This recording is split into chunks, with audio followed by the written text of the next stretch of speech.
Hey everyone, Julian here. Today going to be showing you how to make BAUGRUPPE90 style hard groove influenced techno. To go along with this video, you can get this full template, the project file, samples, MIDI, presets, everything you heard in the intro of this video is available at the top of the description on my website. Definitely go grab that. Thanks for the support, everybody, and let's dive in. Alright, so we're at 140 BPM, which is very much like hard groove tempo, part of why I'm calling it that. And the first thing we got here is the kick and bass. So yeah, anytime you're making techno, you definitely want to start with kick and bass. For the kick, I've got this one. You can see I made it a little shorter because when you have a bass line like this that's so like bouncing around, you definitely don't want that to get too, in the way of the bass. So we got that. We're cutting a little bit of sub out of this too, so it'll fit better with the bass. And then we have the bass. So with the bass, what's happening is you can see it's this MIDI. It's actually pretty simple. It's basically just jumping around a G sharp minor chord, right? We got our root note, the minor third, and then the fifth there. And you can see there's a lot of gliding as well, but it's really just about that call and response. You have like if I split it up, you have the call and you have the response.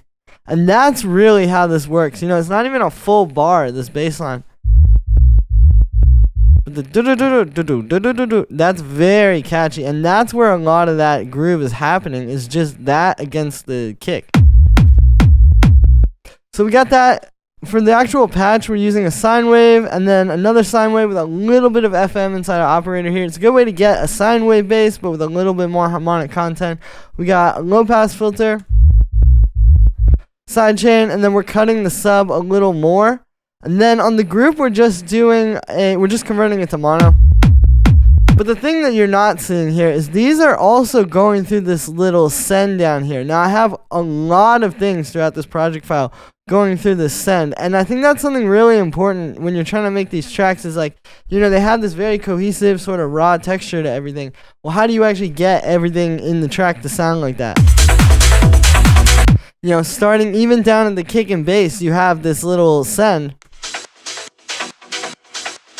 If I turn off the sidechain,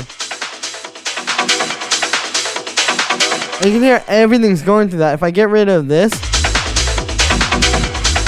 see, now you can hear the sub in there. But yeah, so basically by having that, and then you just send everything through it a little bit, in particular here, the kick and the bass.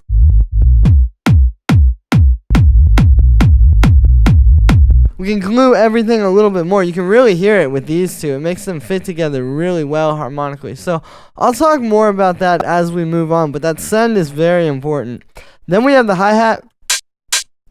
So we're layering this one. And this one, just getting, a very punchy hi-hat, which is a combination of both. And then we're converting that to mono as well. With all these main drums, you want them to hit like right down the center. And see, that's going through that send as well.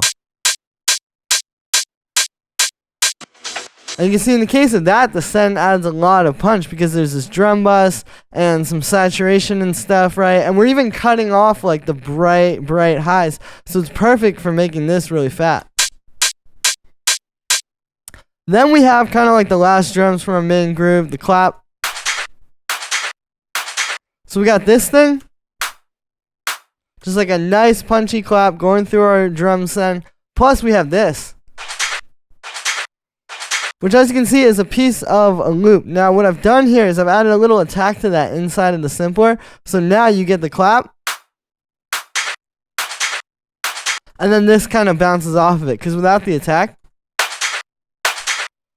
right, you don't really, you don't get that same groove with the little tiny clap and then this coming out of it.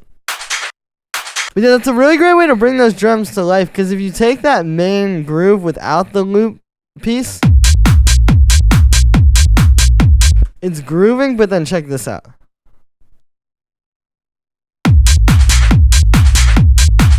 Right, just having that on the 2 and the 4 really helps. So then we have some more percussion. I've got this, which is like a little shaker that I chopped out of a break beat, and then I high passed it, and you can see we got the envelope shaping it. We have like a live tambourine. All of these still going through that same drum send, right? This tambourine's being sidechain.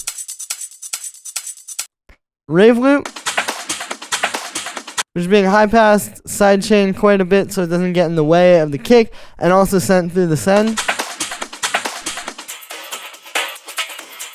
And then a little bit of a drum break in there as well. These guys use that a lot. It can definitely add to this hard groove sound, right? Particularly the way that snare hits on like the upbeat right there. So it's really grooving. Like with that rave loop and stuff, right? And this is, you know, more than just like layering loops. It's like you really need to know how to make them fit together to get this whole thing working. That's being sidechained and high pass as well. And then we've got some of these little vocal stabs.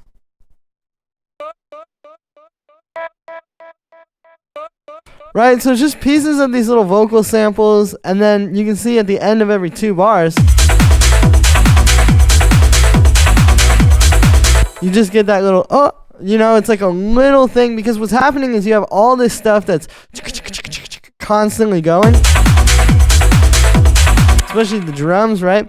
So you just have this one thing that's just popping in and out that's not constantly happening, and it makes the whole group. Because you can have that delay kind of like ringing out a little bit. And see, even this is going through that drum send as well. Then we have some more call and response happening between these 2 chord stabs.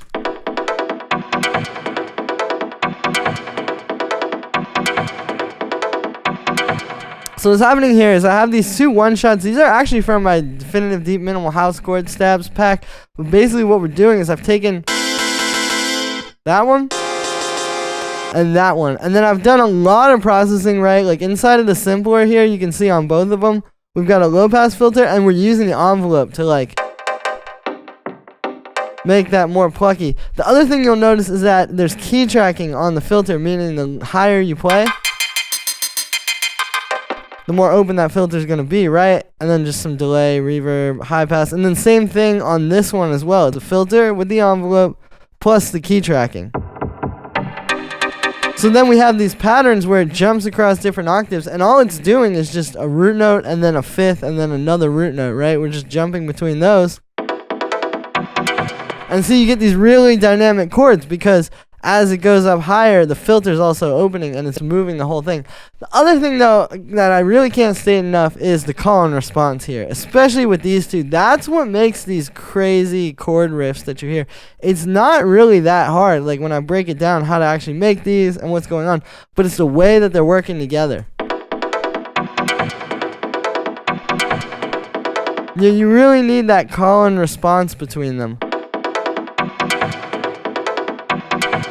And even those are going through the drum send. And then the last layer we got here is our 909 chord kit. We're actually just using this for the ride, you can see. But yeah, I've got a little chorus and reverb to kind of spread it out. High passing it a lot, especially because when you have this send here and you want to send your ride into it, if you have like all that low end still happening or even a lot of mid range, it's going to get way too crunchy.